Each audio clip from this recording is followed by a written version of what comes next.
Assalamualaikum warahmatullahi wabarakatuh. Bagaimana kabarnya anak-anak? Baik ya? Bertemu lagi dengan Bu Friska pada pembelajaran tematik. Kita kali ini akan belajar subtema 3, hidup rukun di sekolah. Nah, yuk kita amati dulu gambar yang Bu Friska sajikan berikut ini. Apa yang kalian lihat? Ya, ada anak-anak yang sedang mengobrol dan juga ada anak yang sedang makan. Di waktu apa sih mereka melakukan kegiatan ini?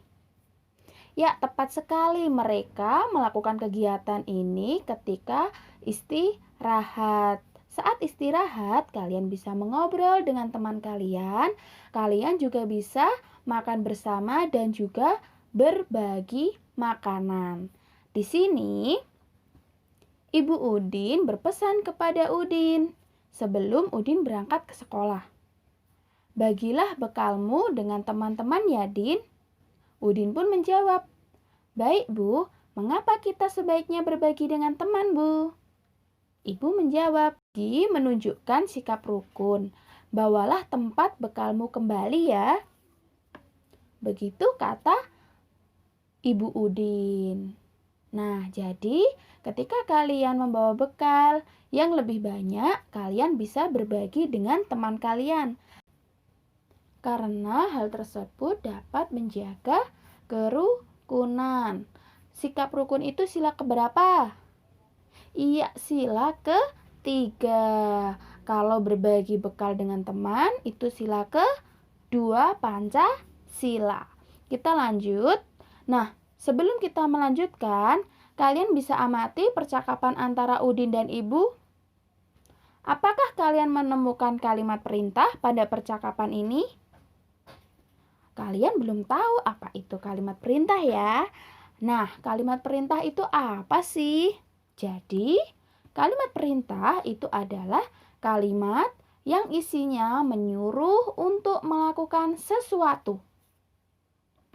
Kalimat perintah itu ditandai dengan akhiran lah atau kan dan diakhiri dengan tanda seru. Yuk kita amati lagi percakapan antara Udin dan Ibu. Ya, karena kalian sudah tahu, kita lihat ya, mana sih yang termasuk kalimat perintah? Ya, ada bagilah bekalmu dengan teman-teman ya, Din. Artinya ibu ini menyuruh Udin untuk membagi bekal dengan teman-temannya. Ketika mengucapkan kalimat perintah, itu juga harus dengan sopan. Adakah lagi kalimat perintah yang lain? Ya, ada lagi. Bawalah tempat bekalmu kembali ya. Di sini ibu menyuruh Udin untuk membawa bekalnya kembali. Jangan lupa diakhiri dengan tanda seru. Yuk kita belajar lagi untuk melengkapi kalimat berikut sehingga menjadi kalimat perintah. Yang pertama, titik-titik-titik ke kelas setelah bel berbunyi. Diisi apa ya? Ya, masuklah. Jadi kalimat perintahnya berbunyi, masuklah ke kelas setelah bel berbunyi. Yang kedua, titik-titik-titik kebersihan kelas. Apa kalimat perintahnya? Ya, jagalah. Kemudian yang ketiga, titik-titik pintu setelah masuk ke dalam ruangan. Diisi apa? Tutuplah. Yang keempat, titik-titik-titik buku-buku di rak agar terlihat rapi. Rapikanlah. Yang terakhir, nomor 5, titik-titik-titik sampah pada tempatnya. Kita sering lihat kalimat perintah ini di tempat-tempat wisata atau di lingkungan sekolah kita juga ada. Apa itu? Tepat sekali. Jawabannya adalah buanglah sampah pada tempatnya. Gimana? Kalian sudah bisa memahami apa itu kalimat perintah? Ya, hebat sekali. Kita lanjutkan pembelajaran berikutnya. Sekarang kita amati Udin dan teman-temannya ketika belajar di kelas. Apa yang bisa kalian lihat di sini? Mereka sedang apa ya? Oh iya, mereka membawa kertas, pensil. Kemudian ada berbagai pewarna di atas meja teman-teman Udin. Ternyata kalau kalian amati, pewarna tersebut macam-macam. Apa aja ya ini? Oh iya, betul, ada spidol, ada pensil warna, ada juga krayon. Hasilnya bagaimana? Apakah sama ketika kalian menggunakan spidol, krayon, ataupun pensil warna? Hasil gambarnya sama atau tidak? Beda ya. Ini Bu Rizka sudah ada contohnya. Karya yang diwarnai menggunakan krayon. Ketika kalian menggunakan krayon, maka hasilnya akan terlihat jelas, tebal, namun tidak halus. Kemudian pewarna selanjutnya yaitu spidol. Nah, kalau spidol ini terlihat lebih jelas, halus ya. Kalian bisa lihat perbedaannya di sini. Yang terakhir ya adalah pensil warna. Kalau pensil warna ini hasilnya halus, akan tetapi dia tidak terlalu tebal warnanya.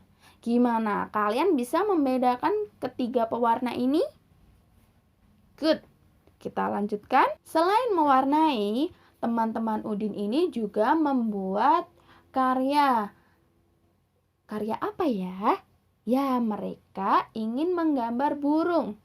Langkah pertama yang mereka lakukan sebelum mereka menggambar burung adalah membuat sketsa. Apa sih itu sketsa? Sketsa itu adalah garis-garis tipis yang kemudian ditebalkan, lalu jadilah gambar burung. Langkah yang terakhir adalah mewarnai. Nah, gambar burung ini dipajang di dinding-dinding kelas Udin supaya apa? Terlihat indah. Tepat sekali. Siswa di sekolah Udin itu ternyata cukup banyak. Ada 125 siswa laki-laki dan 117 siswa perempuan. Jumlah siswa di sekolah Udin seluruhnya adalah titik-titik-titik. Ada berapa ya? Ada yang sudah tahu bagaimana cara menghitungnya? Penjumlahan itu dapat dilakukan dengan cara panjang atau pendek. Bagaimana caranya? Yuk kita simak bersama-sama. Jadi 125 itu kita uraikan terlebih dahulu. 125 sama dengan 100 ditambah 20 ditambah 5. Jadi kita uraikan berdasarkan nilai tempatnya. Kemudian 117 itu terdiri dari 100 ditambah 10 ditambah 7. Lalu kita jumlahkan. Kita jumlahkan dari nilai tempat satuan dari yang terbelakang. Angka berapa? Ya, 5 ditambah 7 sama dengan 12. Lalu 20 ditambah 10 itu 30. 100 ditambah 100 sama dengan 200. Kita lihat di sini, kita amati bersama-sama bahwa 200 sudah tepat, 30 sudah tepat berdasarkan nilai tempatnya, lalu ditambah 12.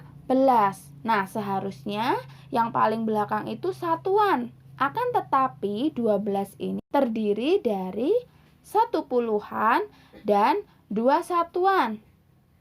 Makanya kita uraikan berdasarkan nilai tempat kembali. Seperti ini.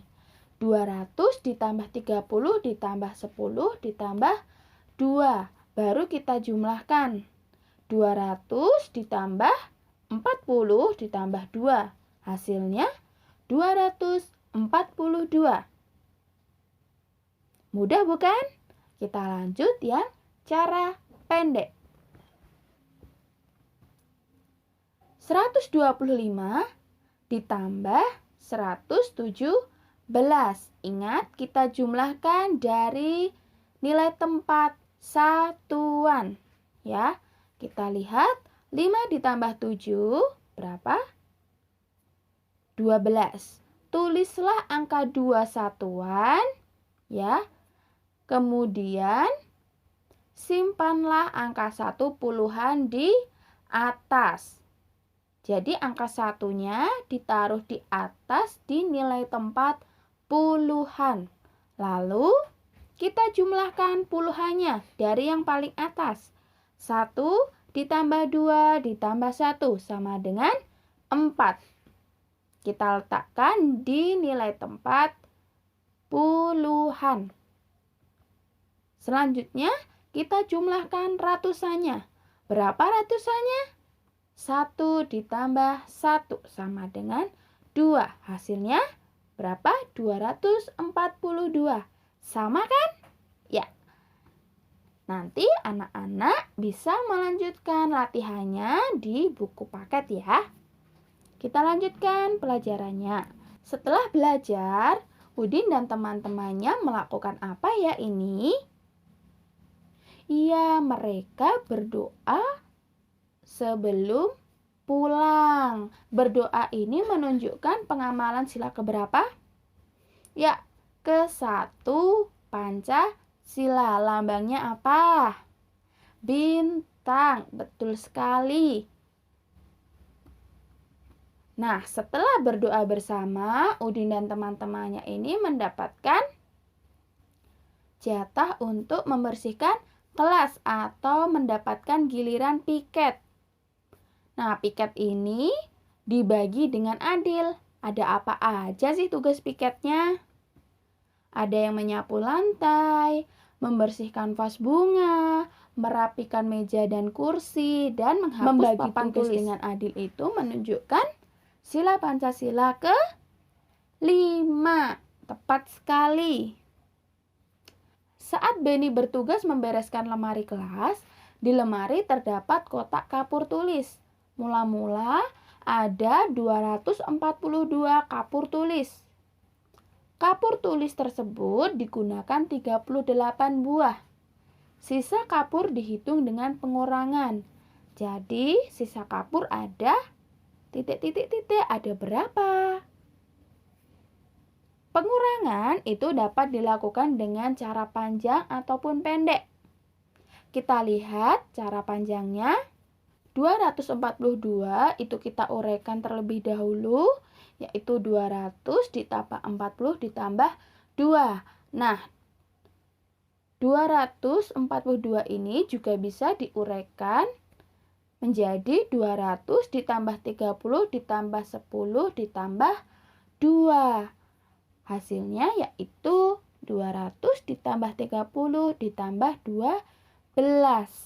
Lalu 38 kita uraikan menjadi 30 ditambah 8. Baru kita kurangkan. 12 diambil 8 yaitu 4. 30 diambil 30 0. 200 tetap karena tidak ada pengurangnya ya. Hasilnya menjadi 204. Untuk yang cara pendek, 242 dikurangi 38. Langkah yang pertama yaitu kurangkan satuannya. 2 tidak bisa dikurangi 8. Kamu punya apel 2, tapi temanmu meminta apelmu 8. Apakah bisa? Tentu tidak ya. Makanya kalian harus meminjam 1 puluhan. 1 puluhan itu nilainya berapa? 10. Betul. Kita pinjam 1 puluhan, nilainya 10 dari 4 puluhan. Sehingga satuannya ditambah 10 menjadi 12. Baru kita kurangkan. 12 diambil 8 sama dengan 4. Lalu kita kurangkan puluhannya. Ingat bahwa 4 puluhan telah dipinjam 1 puluhan. 4 diambil 1, masih sisa 3 puluhan. Sehingga 3 dikurangi 3 tersisa 0. Kita tuliskan di nilai tempat puluhan. Langkah yang terakhir, kita kurangkan ratusannya. Karena tidak ada pengurangnya di bagian ratusan, maka hasilnya tetap 2. Tepat sekali. Nah, gimana anak-anak? Apakah kalian sudah bisa memahami apa materi hari ini? Kalau kalian belum paham, kalian bisa mengulangi kembali dan bertanya dengan ayah maupun bunda kalian di rumah. Sekian dari Bu Friska, kurang lebihnya Bu Friska mohon maaf. Wabillahi taufik wal hidayah. Wassalamualaikum warahmatullahi wabarakatuh.